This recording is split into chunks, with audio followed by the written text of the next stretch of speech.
We killed Joseph Glass for the first time on August 18th, 1999. And it was a strange case since day one. Never seen a guy so happy to die before. It was like we were doing him a favor. He refused the automatic appeal. He refused to be seen by a chaplain. He just wanted it over with. It had only taken a little over a year, and it was already time for him to make his appointment with God. He freaked me out, just passing by his cell. He was like our very own Hannibal Lecter. The way he just stood there in the back of his cell like he'd been waiting on you. The lights always burnt out in any cell that he was in, and maintenance had gotten tired of fixing them. Not that he seemed to mind in the slightest. The darkness seemed to swallow his top half, and all I could see were the whites of his beady little eyes poking out from all that black. Billy drummed his baton against the bars. "Up and at 'em, cowpoke," he called at him in that mocking tone. "Time's finally come for you to pay for what you owe, you sick son of a—" "Billy!" The warden Taft silenced him with just a word. "If you can't act like a professional, you're going to have to sit this one out." Billy paused, and then licked his chapped lips. "Nah," he muttered. "This is a show I can't miss." Glass seemed to tick Billy off more than any prisoner before him. He liked him to at least pretend to feel sorry for what they've done, or act scared for what's coming to him. But this one didn't even have the common decency to shed a tear. He was as stone-faced as a statue, even while being marched to the chair. Billy liked to joke sometimes that we ought to take the guy out back with some car batteries and really put the fear of God into him, get him to cut out that stoic act. I think he was only half joking, though. After what this guy did to those girls, well, Billy has a daughter, so I guess it kind of struck a chord. We had all watched him fry. The warden, his closest men, the thin-faced man representing the commissioner of corrections, the prison physician, the families of those poor girls. It couldn't have gone more by the book. Only oddity that I'd noticed at the time was that the stench of death just never quite seemed to leave the clothes that I had worn that day. And then the next morning, we came into work to see the whites of those beady little eyes staring at us from the darkness again. "Good morning, sirs," he said, just as he did every morning, in that airy, hoarse little voice. I'll admit it, I dropped everything that I was carrying, stumbled back, stammered like a confused child. Hell, I almost screamed. You're not, you're supposed to be—" "I don't know what you mean, sir." He leaned in like he was trying to stare a hole through my chest. His tone almost sounded disappointed. "You never came for me. You promised me that yesterday would be the end, sir, but you never came. I waited all night long. Why did you lie to me?" Me and Taft looked at each other. We both had the exact same question on our minds. If Glass was still alive, then who the hell did we just roll into the morgue last night? "Jesus Christ!" Taft gagged as he pulled back the cavalier cover, stumbling away. It's Billy." I looked. I know I shouldn't have, but I couldn't help it, and I'll be forever haunted by the sight of my friend lying there on his back, mouth agape and cloudy eyes staring into the ceiling, opened wide as if he'd spent his last moments in a state of terror. The public never found out what happened. The cover-up story was that Billy had been taken by cardiac arrest. Internally, it was the scandal to end all scandals. Worst case of incompetence and negligence in history, they called it. They brought the hammer down on anyone even tangibly involved. Me and Taft were out on our ears, and they would have prosecuted us too, but that would have required admitting that it ever happened. But I could never wrap my head around it. Of these dozens of witnesses, not a single person noticed that we were strapping a guard to the chair, not an inmate. It was impossible, to the point of absurdity. Glass had been the man in that chair. I've never been more certain of anything in my life. Some months later, I noticed the power flickering all over the city one evening. It was brief, so I thought nothing of it. At last, until I got a call from a familiar number the very next morning. "I understand that you were one of the staff who regularly worked with one Joseph Glass. We'd like to consult with you about an evolving situation." "Oh?" "At 7 p.m. yesterday, we attempted to execute Joseph Glass for the second time." There was a long pause, and when the voice returned, the professionalism had melted away. replaced with a baffled anxiety. And, well, it didn't work. I blinked. It didn't... What? Then came a long sigh.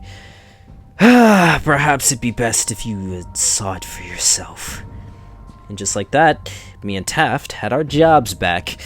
Officially, Joseph Glass had been successfully executed on August 18th, 1999. Unofficially, though, they tried again 6 months later, just to tie up loose ends.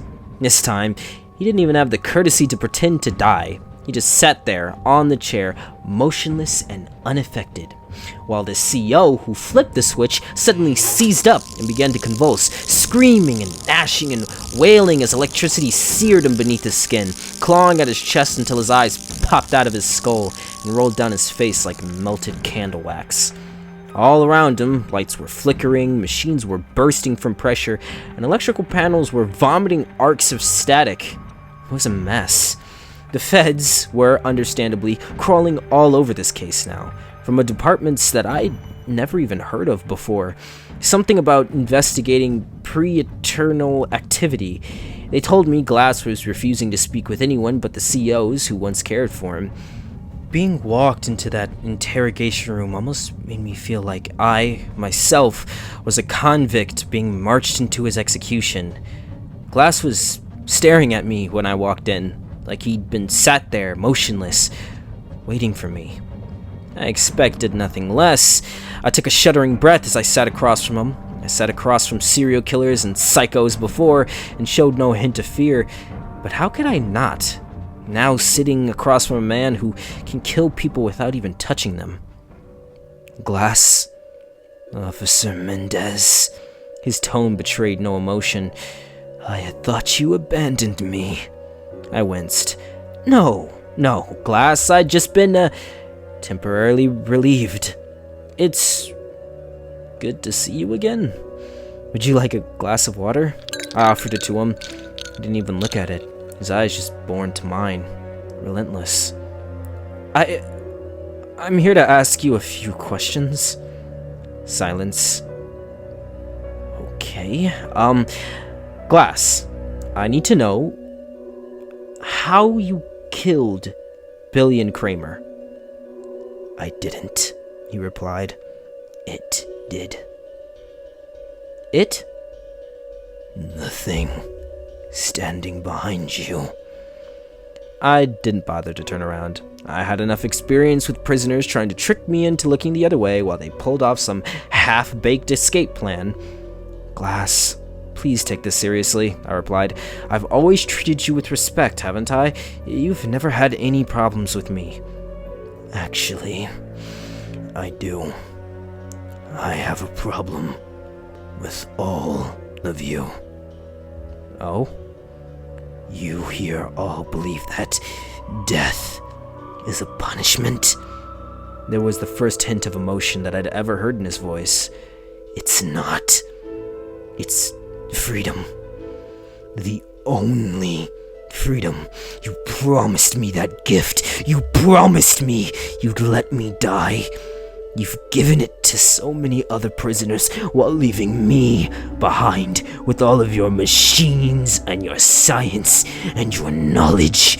Surely you can find a way, if anyone.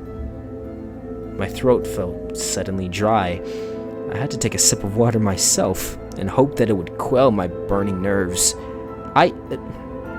We're trying our best, Glass, but you have to work with us. It may help if you told us what exactly is preventing us from executing you. He moved for the first time, leaning in, so slow as to be almost imperceptible. It won't let me die.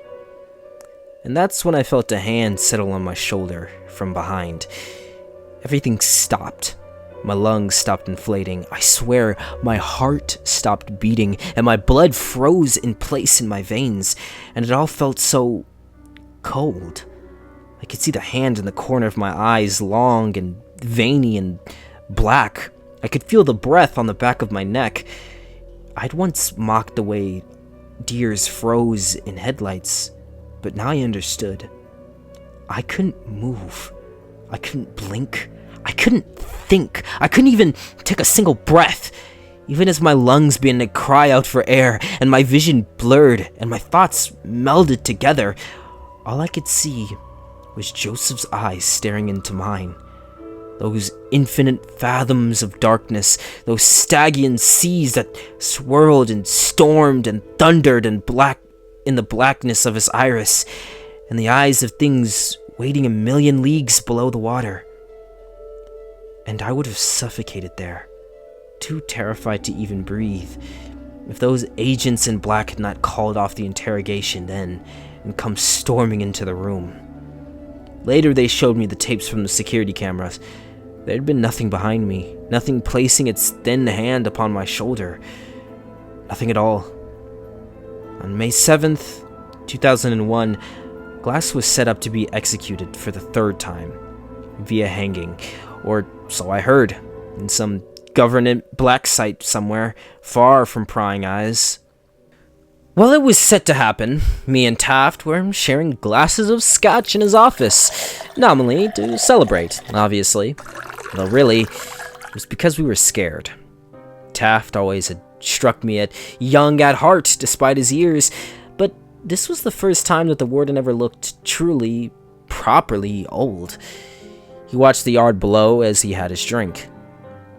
Did I ever tell you why I chose this line of work, Mendez? I shook my head and he sighed. Back in '63, they found a woman's body in the back seat of a burnt-out car in some state park near my neighborhood. A prostitute, one of her Johns, had chopped her up, burned all the evidence, and you know what got me, Mendez? Nobody cared. Nobody bothered to investigate. Who will notice one less hooker at the corner of 5th Avenue, right? It didn't sit right with me. The way I see it, Mendez, every life matters. Even the ones we try and cast aside. Everybody's got people who love them, and childhood memories and all that. Everybody deserves justice, no matter who they were. He set down his glass and looked me in the eyes. So I joined the force. Got the case reopened, found the guy, and I watched him fry. And I like to imagine she was watching too, as he burned. It was a tense moment, and then a chuckle. Of course, after that bullet to the hip in '71, I couldn't walk the beat anymore. But I've always been just as happy here, watching justice be served. Makes me feel like there's some kind of karmic order to the world. Good deeds and bad deeds get repaid in kind. It was clear that there was something lurking beneath his words, some unspoken thesis. Eventually, with old, wrinkled, tired eyes, he said, I've thought about it, and if Glass doesn't die tonight, I'm finally gonna retire, Mendez, he confessed. After what he did to those girls, what kind of order can there be in the world where a monster like that is just beyond justice? I was shocked. Warden Taft always struck me as an unmoving figure. What would we do without him? He'll die, sir, I promised. It'll work out this time. It has to. But he seemed deeply uncertain. With one last shuddering drink, he leaned forward. His eyes. He stared at my expression, as if desperate for me to understand, for me to know. Those things in his eyes. Haven't you seen them? At that moment, Taft was yanked up out of his chair. It was so sudden, so inexplicable, that I could barely register what I was witnessing. Some unseen force lifted him 2 or 3 feet above the ground, dangling him there. He choked, coughed, and sputtered, desperate to grasp down air which would not come, and he clawed at something around his neck which I could not see. He was hanging, I realized, and with wide, horrified eyes, the same as Billy's had been, he silently begged me for help. I sprang from my chair and wrapped my arms around his dangling legs. At first I tried to pull him down to the floor, but I realized that it was only tightening the invisible noose around his neck. Then I tried lifting him as high as I could, which gave him some relief, but not much.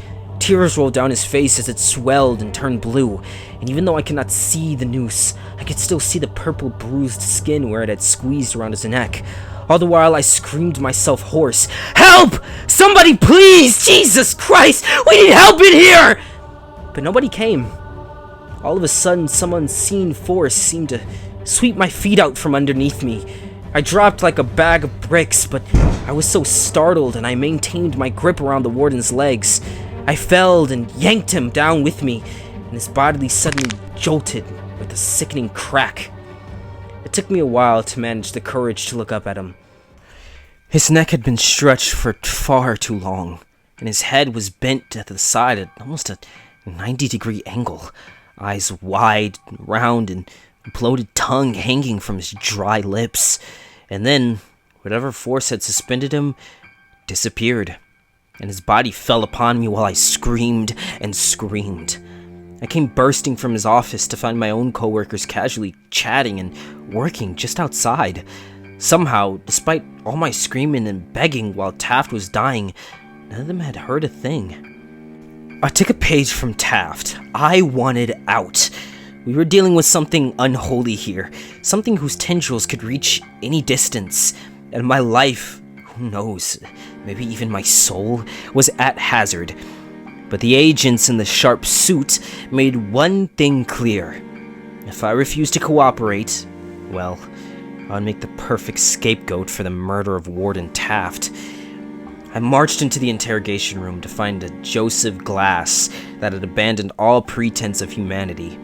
His eyes had darkened to a pure black, or perhaps he had no eyes at all, only windows into some outer darkness. I was shaking like a leaf as I sat in front of him, feeling like a prisoner, more than he was anyway. Mr. Glass? No reply. I shuddered, trying to focus my little piece of paper to distract myself from the blackness of his eyes. I have some questions to ask you. Is that okay? Silence. And then I take a deep breath. How old are you, Glass? I thought it was just one of those basic questions. Conversation starters, really. I couldn't have prepared myself for his answer. I am indigent child. His voice was like nothing I remembered. It was deep and low and rumbling, like there was multiple people speaking in unison, and were all equally ancient. Older than you could possibly know. Older than this nation, and older than the empire that once wore it. I had to fight the basic animal instinct to flee. Focus on the questions, I thought. Why did you do what you did to those girls?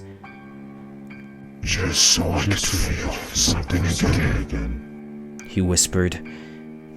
Anything. Did you not feel the slightest bit of guilt? Remorse? You ask that of me? Me who's watched empires rise and fall. He sounded almost amused. Does time feel remorse? For time has killed far more than I, but mankind is like a hydra. All that I've killed will be replaced by, essentially, an identical stock, and in greater numbers. And then you will die and be replaced. And so the cycle will continue forever. Did you expect me to pity you, or pity them, for being given the death that I myself covet? Only the dead are given leave of the cycle. It is a blessing. Suddenly, he slid from his chair as if he'd never been restrained at all. A blessing that you promised me, Officer Mendez. I stared up at him in disbelief. What, how did you... But I couldn't even stammer a sentence out before he was upon me, crawling over the table with the eerie grace of a spider. There were no longer the imperceptible hints of emotion that I'd come to expect. It was like a switch had been flipped. Tears were streaming down his cheeks, snarling with genuine rage, hurt, and betrayal. And beneath those black seas in his eyes, all the things that haunted the fathoms below were rising to the surface.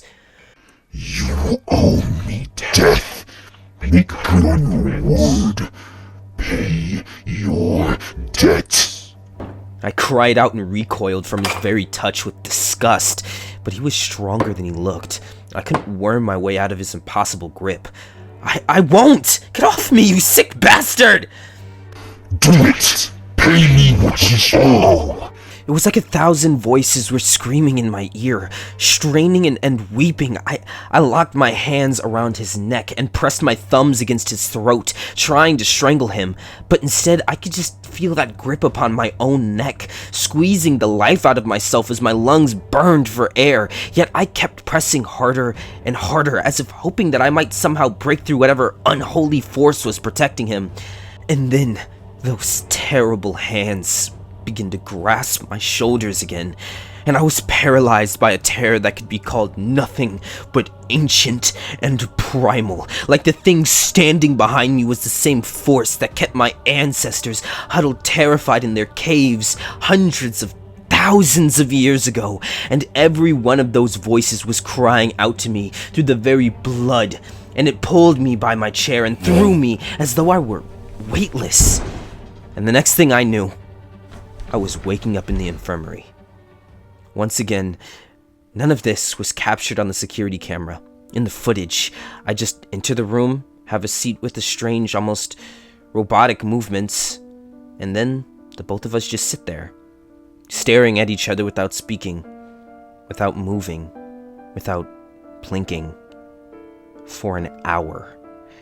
After this, Joseph Glass entered a catatonic state, and from then on, refused to converse with even me.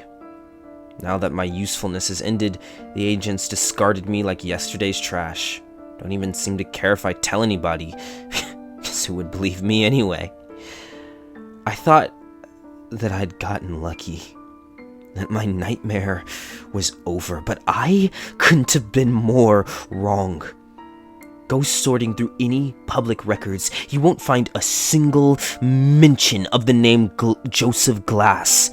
They squirreled him away in that off-the-book backsite and scrubbed away every other trace of him.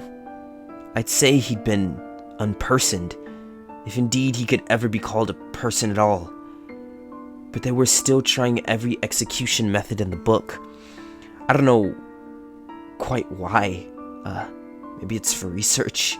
I'm sure the US military would love to find the secret to making its men as unkillable as Glass. And besides, they're not the ones that have to deal with the consequences. On June 3rd, 2005, they tried a firing squad. I know this because me and my wife were out on our second honeymoon, slow dancing by the lake at night to our favorite song, when I felt a wetness against my chest. I looked down to see her eyes as gray and as dull and foggy as glass, and her chest was shredded to Swiss cheese by rounds that made no sound. And then, on December 23rd, 2012, they tried a lethal injection. That was the day they found my son's car wrapped around a tree, and baffled coroners discovered that he was dead before the accident even occurred. His bloodstream polluted with pavulon and potassium chloride. It's been years since I've isolated myself from everyone that I knew, hermiting away in this cabin in the middle of nowhere, and yet the stench of death still follows me. Just a couple of years ago, I found a news report mentioning my nephew. Apparently he'd been found completely exsanguinated, his veins emptied utterly, despite no signs of a struggle. God knows what kind of arcane methods of execution they're trying by now. He's not gonna let me walk away from this. Not while I still owe him a debt. But I've been doing some research too. Research into these untold legions of things that I witnessed, staring up at that blackened sea in Glass's eye. I've learned things men were not supposed to know. Practice rites, assemble tools, ingredients. And I think I know where they're keeping him. Even though they blindfolded me, I counted the second between every turn on our way to the black site. And I've since spent weeks watching the place, cataloging every entry point. Maybe I'm slipping into madness, or maybe I've truly found the way to put an end to this horror, to finally give this monster the justice that Taff would have wanted for him. Joseph Glass had been right about one thing. I have to pay what I owe, even if it kills me.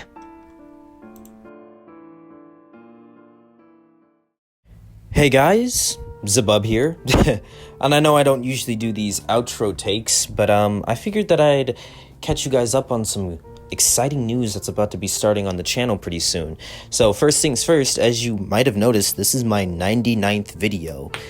So the next video will be a special video because it will be my 100th video on all of my time on YouTube. So that's pretty exciting. And for my 100th video, we have a guest voice actor who is extremely talented, and I'm very excited for him to be in the video. Big things happening. And then, yeah, we're also about to reach 1,000 subscribers, so if you guys could like, comment, and share as much as possible. I know that's typical YouTube jargon, and you probably are tired of hearing it, but I still need to say it because, hey, we're almost there, and I might as well push it as much as possible, right? Oh, right, and of course, my thoughts on this story, taking a page out of the Dark Somnium, I thought this one was actually pretty good. I'm pretty excited that I actually got to do this one. It's fairly popular over on the subreddit. Link in the description below for if you want to read it yourself or check out the author's other work. But I thought it was a really good story. I really like doing the effects for the demon prisoner guy.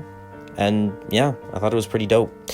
But anyway, I guess that's all for now. We'll see you guys next time. And let me know if you want me to keep doing this at the end of videos, because I can definitely link in my thoughts every time.